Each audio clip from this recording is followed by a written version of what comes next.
Tobago right here on Tobago Updates. I am your host, Shenell Felix. And guys, whenever you see me sitting here, it's because we're about to have those conversations that you want to have, but I ask those questions that you want asked. This morning, we jump straight ahead into our conversation on the U.S. naval ships that are currently in Trinidad and Tobago's waters, Trinidad to be exact. And this morning, to have that conversation with me, I have the privilege of chatting virtually with former Police Commissioner Gary Griffith. Good morning and welcome. Hi, good morning to you. How was Tobago Carnival? I missed it this year. Now, with rising tensions within the region, for a while we've been hearing about wars and rumors of wars, specifically between the United States and Venezuela. But in recent time, we've seen the evidence of this with the U.S. Calling for airstrikes on a number of boats that were in the water as a part of their war on narcotics. Do you have any views on this at the moment? Yeah, sure. Good morning. You hearing me okay? I can hear you clearly now. Okay, great. Good. Good morning to you. That's a situation that we have seen for years by countries who have the capacity to do that. Because now in this type of war that we have now around the world as we go into the second quarter of the 21st century, it's now pressing of a button. It's no longer this concept that we believe that it's frontline troops. And with that, at times, if it is that you have enough intelligence and you feel it can verify that there's a clear and present danger that can affect your security of a country, you believe that there are terrorists harboring in certain areas, that's what they do. They press that button, and unless that country has surface-to-air missiles to intercept it, it's going to detonate right on that spot. So that is something that is taking place now between Venezuela and the United States. Unfortunately, Trinidad and Tobago, we have been pulled into it. People, unfortunately, the country has been divided politically, not by looking at logic or looking at the facts. Anything that is said in support of what the government stance is as it pertains to the Venezuela United States geopolitical situation, that impasse, you automatically you're labeled as somebody who is looking for a job, or somebody who is just blindly supporting the government. If you criticize the government and you have a right to do so, you're seen as a terrorist sympathizer. That is not what the country requires right now. What we require is for a degree of calm. We cannot have political civil war in our country that when it is that the real enemy can be outside that can affect Trinidad and Tobago's national security.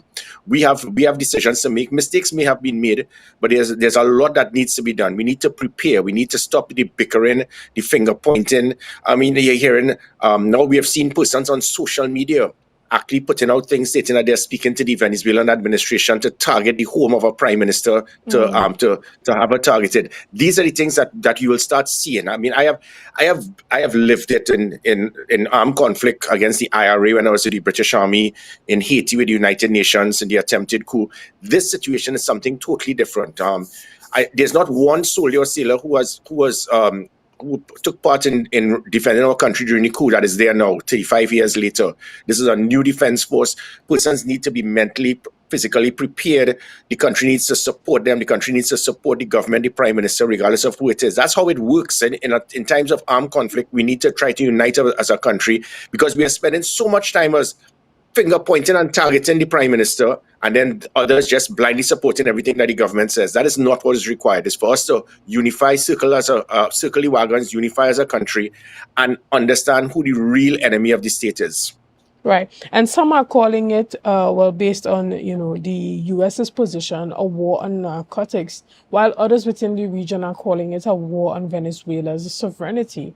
Regardless of what the war is on, if it does escalate to the point where, because we have heard President Donald Trump talking about potential ground strikes, if it does escalate to that, where do we as as a country stand, specifically with our proximity? And this is because we've heard Venezuela turning a bit of their anger towards Trinidad and Tobago. We've heard our prime minister being called a puppet, and threats that they will retaliate if Trinidad and Tobago gets involved. And we're now seeing that press release that came out over the weekend calling, Trinidad and Tobago's involvement by having those U.S. naval ships land in Trinidad and Tobago provocation. So where do we stand as a country in all of this? Well, excellent question. I think that's probably one of the most powerful, strongest questions that I've been interviewed numerous times, locally and internationally and regionally, and that is exactly the situation here. What people have been, there are many persons in this country who are very anti-United States. That is your right. That is not my business or anyone else's. But the fact is that you state that Donald Trump and the United States, they are poking the bear, they are provoking Venezuela, they are looking for an excuse to attack. But Venezuela is doing the same thing to Trinidad and Tobago and the citizens of Trinidad and Tobago because you're anti-Kamala or anti-UNC. You're not seeing that. Venezuela have been drawing first blood. Venezuela have been throwing shots across the bow at Trinidad and Tobago for months.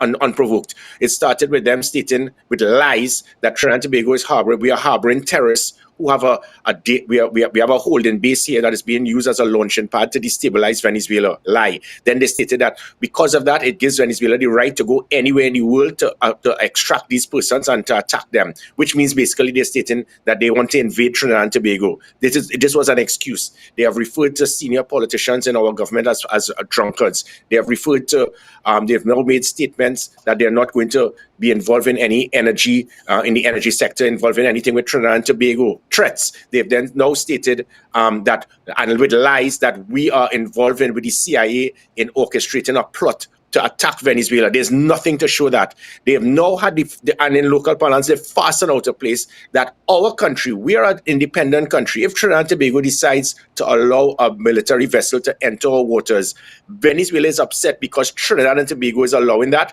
We don't work for Venezuela, brother. Know your place. So that defense minister is fastened out a place to be attacking Trinidad and Tobago. Now, if Venezuela said that they had a vessel and they would like to come into Trinidad and Tobago's waters for to assist our troops in training and to build schools, which is what the U.S. military vessel is doing, and we refused, but we allowed the U.S. to go, then people could start saying you're picking sides.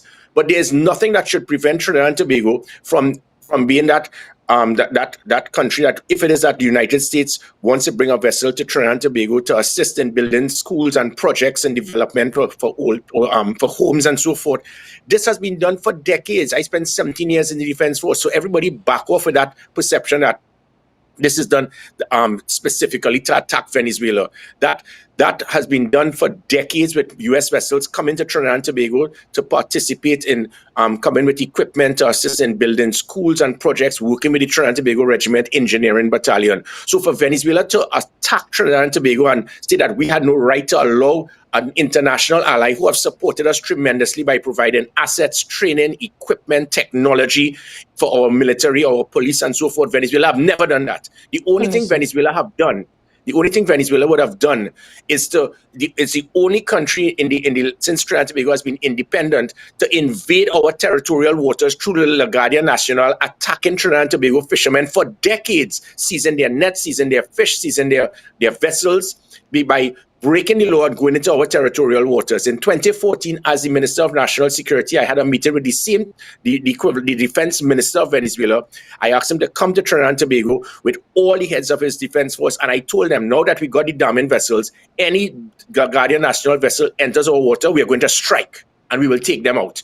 And with that, there was a bilateral agreement that was agreed to, and it put us an end to it for a few years. It has now recommenced because the PNM government did not impose that bilateral agreement. My point being is, when you have a bully, sometimes you need to stand firm to the bully. Venezuela have been bullying Trinidad and Tobago for the last few months, and because they do not have the capability to threaten the United States, they are turned into Trinidad and Tobago. And this is what happens in wartime scenarios. We need to be prepared. We must not pick sides. We must hope and work with our CARICOM partners. We must continue to show that we have no issue with Venezuela or the United States, but we cannot allow our country to continue to abuse us, to attack us, to threaten us, to say the nastiest things about us. And we will just stay and tell the United States, you can't come in our waters because Venezuela may be upset.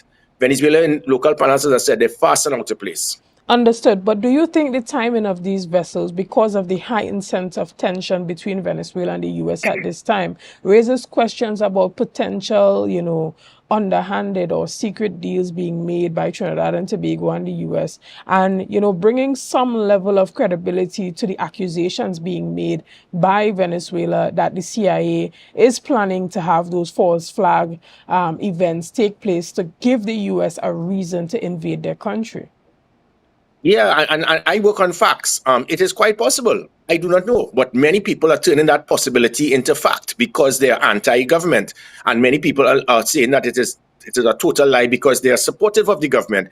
We must work on fact. There's nothing to verify that at this time. This is equivalent to Keith Rowley and Fitzgerald Hines with their nasty lies about firearm corruption. And for 4 years, after 4 years, not one person has ever even been questioned pertaining to firearm corruption because the ministers and the politicians were liars. They were blatant liars, but they know in Trinidad and Tobago, you say the same lie over and over and over, and you hope people will believe it. That is how we work in this country. So in the same way that even though we have U.S. vessels coming into Trinidad and Tobago for years, for decades, doing the same thing that this vessel is doing, it is possible that this can be used as an avenue to get a foothold within the territorial waters of Trinidad to be used against Venezuela. We do not know. Only the Trinidad and Tobago government will know, what they have stated it is not true. They are not going to be used as a launching pad or to support the U.S. in attacking Venezuela. There's nothing that Trinidad and Tobago would have done at this time other than stating that if Venezuela decides to attack Trinidad and Tobago, they will seek the support of other international allies to defend our sovereignty and our territorial waters against Venezuela, which is the right of a government to do. So everything is based on speculation. And you are correct. It could very well be the case. If I was in the United States, the military, I would look to start slipping in different vessels and so forth in strategic positions in anticipation of a strike. It doesn't make Trinidad and Tobago that we are supportive of the U.S. Unless, of course, as I said, if Venezuela states that they want to bring a vessel to Trinidad and Tobago to assist our troops, and we say no, then it shows that we have picked sides. We have not picked sides. We have no reason to prevent the U.S. from entering Trinidad and Tobago's waters because of a perception that the U.S. may be using this as an avenue, as a foothold to attack Venezuela. Until that is done, we cannot be working on speculation. What is required, however, is proper strategic planning. We have a Ministry of Defense. The Ministry of Defense, I drafted that ministry, in fact, especially for what is taking place now. I drafted that since 2010 in anticipation of these things. And the Ministry of Defense has been quiet. They have not said a word. Nowhere in the world can you have a country on the verge of possible armed conflict with another country, and you have not heard about it. The Ministry of Defense has said nothing. And this is no fault of the line minister. It is just unfortunate the Ministry of Defense has been established, and there's not one person with probably 1 day of military experience in that ministry. So they do not know what to say. The Ministry of Foreign and CARICOM Affairs and the Ministry of Homeland Security have been saying the most, and they are not supposed to be the frontline ministry. It reached the point where the Ministry of CARICOM and Foreign Affairs spelled the Trinidad and Tobago Defense Force DFENSE. They don't even know how to spell Defense Force, and that says a lot. You can't have these ministries being the front line in possible armed conflict when you have a Ministry of Defense. And what is required is, as I said before, we have so many very highly trained military persons with decades of training to prepare us for this eventuality and to try to prevent it from happening. Brigadier General Carl Alfonso, John Sandy, Ansel Antwine, Eddie Dillon, all previous government ministers, most ministers of national security, previous commanding officers and admirals such as Kelshaw, Franklin, and so forth.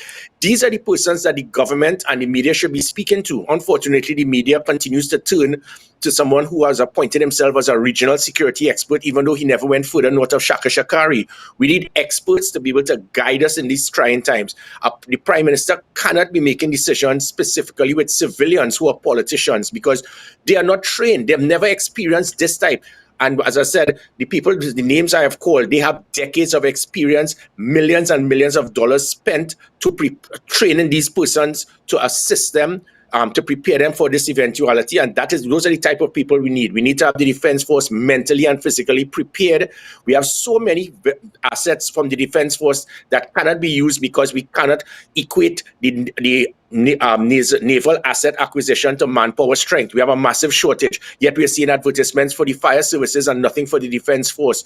All of these things must be prepared. We must reignite that National Operations Center to give real-time information to the public, rather than you're seeing now somebody actually making stupid comments to attack the Prime Minister's home by speaking to the Venezuelan president. These things, fake news, panic, all of that can set in if we do not have a proper structure and an establishment to give the public information in real time. Understood. But let's talk about international law and the U.S.'s violation of those laws by those airstrikes that have been made. And Trinidad and Tobago being postured as supporting those illegal activities by the Prime Minister, saying that she supports this war on narcotics that is being postured by this Trump administration. What Well, are your again, we have seen it in the Middle East. We have seen many times where the U.S. have targeted certain persons, stating that they are terrorists, and when they make that strike, unfortunately, there's that collateral damage where women and children are killed. We have been seeing it in the situation in the Gaza. So that is the unfortunate aspect of war, where a country that may be very strong feels that because of a clear and present danger that can affect their own country, they by right must do things to protect their own country, and that is what war is. It is unfortunate. It is not the right thing to do. But again, that is the lifestyle throughout the world. We have seen it. We have seen it. That is how we've had world wars because of these things.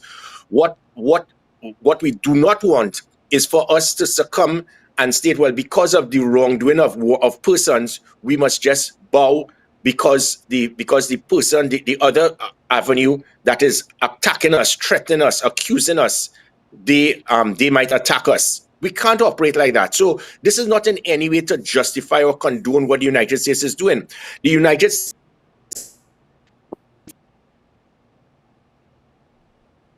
We seem to have a bit of a technical difficulty there with your connection. But even as we continue this discussion, we continue to monitor the situation as it pertains to this conflict between Venezuela and the United States and where we stand, as a country in between this conflict at this time. We haven't heard much from, our THA executive on this particular matter. So we look forward to hearing about where Tobago stands, especially when we look at a future where we are trying our best to secure Tobago's autonomy. In situations like this, where does Tobago stand? We're a very small island, and as has been said by the former commissioner of police, there's a lot of collateral damage that tends to take place, and it's often spoken about in a casual way when we talk about those foreign countries like Palestine and everything that's happening in the Middle East. But it's a totally different story when it hits the shores of Trinidad and Tobago, and it's our families that are being attacked innocently. Now, unfortunately, we have had that connectivity issue, and I'm glad that you're back. Yeah, sorry about that. Yeah, and this can affect Trinidad and Tobago as well. As I said, Venezuela have threatened to invade Trinidad and Tobago. So the same thing that the US is doing that may be deemed inappropriate by persons is that they're using the avenue of intelligence and taking away due process. But the US is stating that if we don't attack these vessels, these drugs and so forth will enter the United States and affect our citizens. That is the justification of the United States. Whether it is right or wrong, that is for each and every citizen to decide. If it pertains to, I could tell you, if I was a prime minister of this country, and I know emphatically, intelligence has confirmed that there are hundreds of millions of drugs or weapons that is going to leave a certain place to come to my country, and it is going to affect my country, I am going to give the instruction to press that button. And people may not like it, but you have seen my style of one shot, one kill. I do it to them before they do it to us. I look after the sovereignty and the safety and security of my country first. So if I am sure that those things are going to affect my country, whether it be drugs, whether it be weapons or so forth, and I know that if it is I don't press that button, it's going to infiltrate, to go into the swamps of Caroni, and then it's going to filter all over to kill young men and women, whether it be drugs or illegal weapons. And the one time I could have to prevent it from happening is to eliminate that problem in the water. I would do so. Understood. If people Now we have a situation where many persons are speculating or asking the key question: is this truly a war on narcotics or a war on the current administration in Venezuela? And when we look at it from the perspective of an attack on the sovereignty of any nation, it's easy to sit and say, well, it's happening to them and it's not us. But what about a situation where administration changes in Trinidad and Tobago and the policy decisions no longer reflect one that is one that the United States or any other nation agrees with? When we agree with what the US is doing now towards others, are we also agreeing to what they can potentially do to us in the future if we no longer are on their side? Well said, exactly, and you're correct, and that's why this must not be seen as condoning wrongdoing, because they're the stronger body and they're the big brother and they're the ones who can protect us. We must never sell our soul based on. We must stay on principle. I gave up my position as a national security advisor and commissioner because I refused to sell out. I stood firm, and many times you need to do that. But in this situation, as I said, This is not Trinidad and Tobago at this time stating that we are supporting the US and what they are doing with Venezuela, because we need their support, we need their assistance, we need their finance and so forth. I think again the Prime Minister, initially there may have been comments that kill them all violently and so forth. It may have gone a little too much to the right. I think now she has been very tempered. She's measured in what she is saying, and she continues to state that she intends us to work with Venezuela.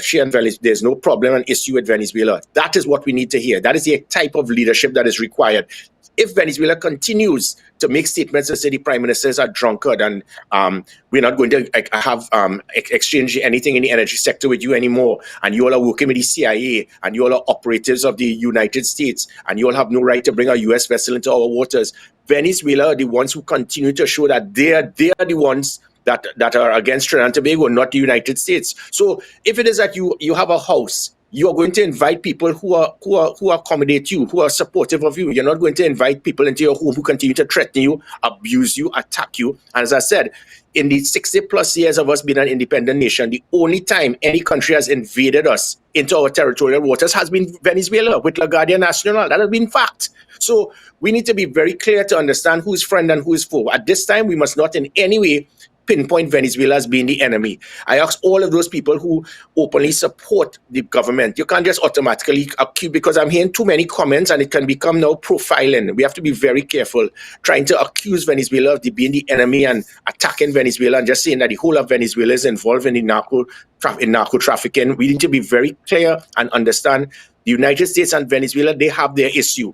We are both countries, we have no issues with them.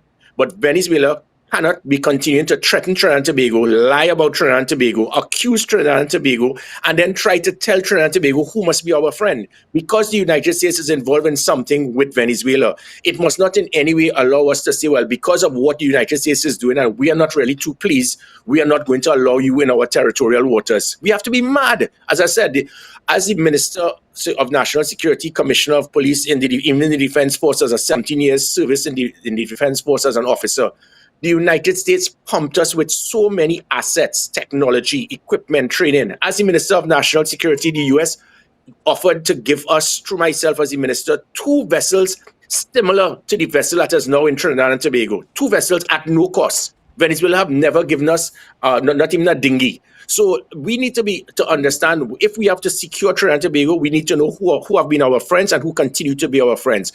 Venezuela have continued to attack us. United States have continued to support us. Whilst at the same time, we must not push a fight with Venezuela because we believe that the United States will be there for us. Because if this thing ends and all of that United States goes out, our biggest concern is going to be with a situation of a fallout in Venezuela. Hundreds of thousands of Venezuelans leaving the mainland to enter Trinidad and Tobago. If that happens, it's going to affect national security, it can fuel crime, it's going to affect employment, health, education, everything. It's going to be madness. We already have 100,000 plus illegal immigrants in this country.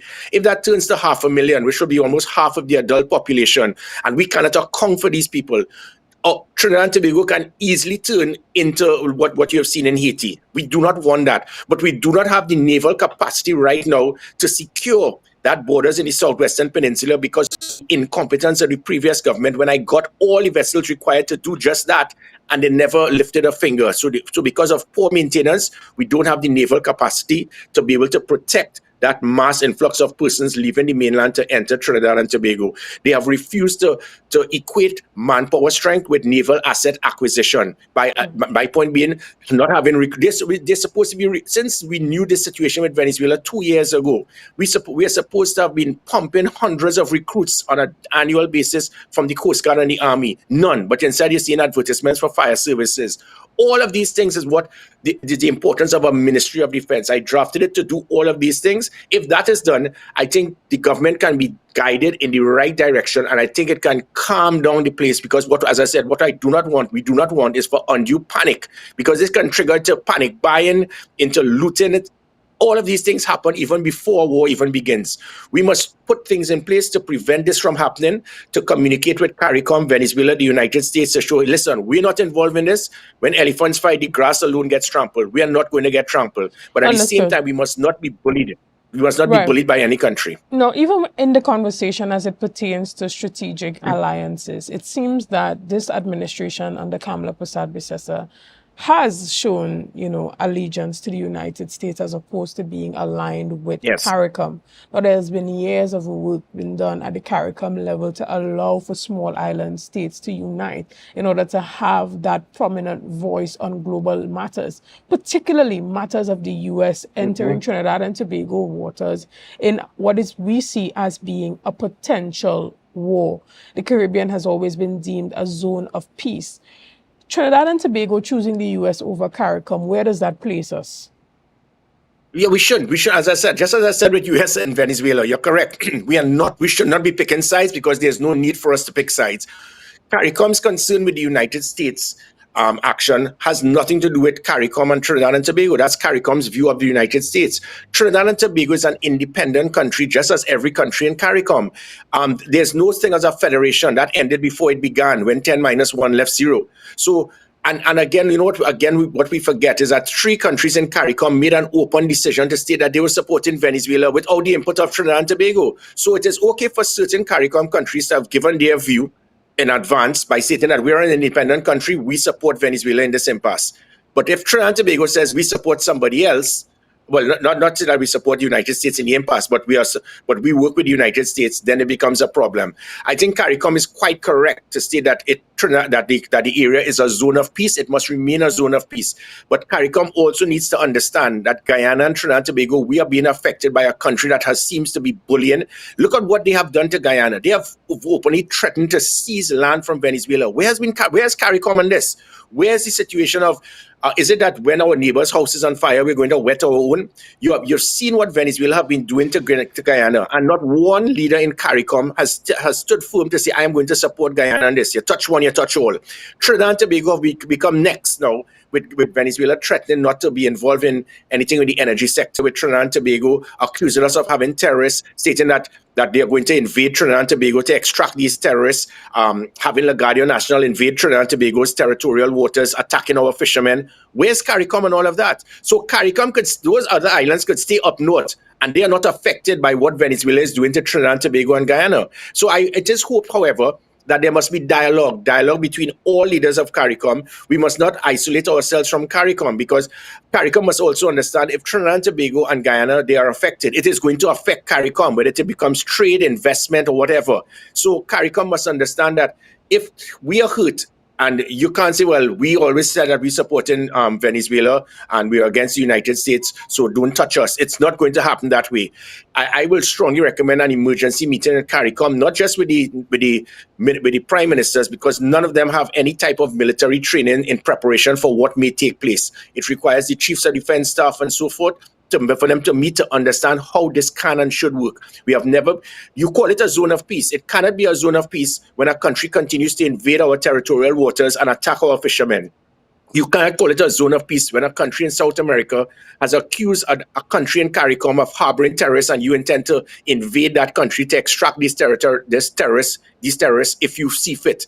So CARICOM needs to understand the situation Trinidad and Tobago is in, whilst at the same time Trinidad and Tobago needs to appreciate the fact that we can't just isolate ourselves from CARICOM, because we would be affected as well. This requires dialogue, collaboration, and some degree of mutual respect between countries in CARICOM. Right, but just to put it out there, during that time of the conflict between Venezuela and Guyana, there were a number of CARICOM countries who came to the fore to, just suggest that they facilitate those peace talks and those negotiations to ensure that those things go smoothly. So we have had those interventions of countries, putting themselves on the front line to ensure that things stay peaceful. Correct, yes. Right? But yes, you're correct. I want to thank you so much for being a part of this morning's discussions and bringing some of those perspectives that many persons may not have had or heard before as it pertains to this current conflict between the United States and Venezuela, and where do we stand as a country if, in fact, there is a war that may occur. Are we prepared? And what if Venezuela turns on Trinidad and Tobago in a situation where they feel like they cannot fight the United States? And so we are hoping to continue to hear more from the government on some of the policies and conversations that will be happening moving forward. And we hope that, diplomacy will be the order of the day as opposed to Definitely. armed force. Again, we want to thank you so much for being here and always being open to having these discussions. Guys, we want to thank you so much for being a part of this morning's discussions. Thank you for your likes, your shares, and your comments, and all that you have been doing and continue to do to make Tobago Updates the #1 broadcaster here on the island of Tobago. Again, I am Shenell Felix, and have a great day.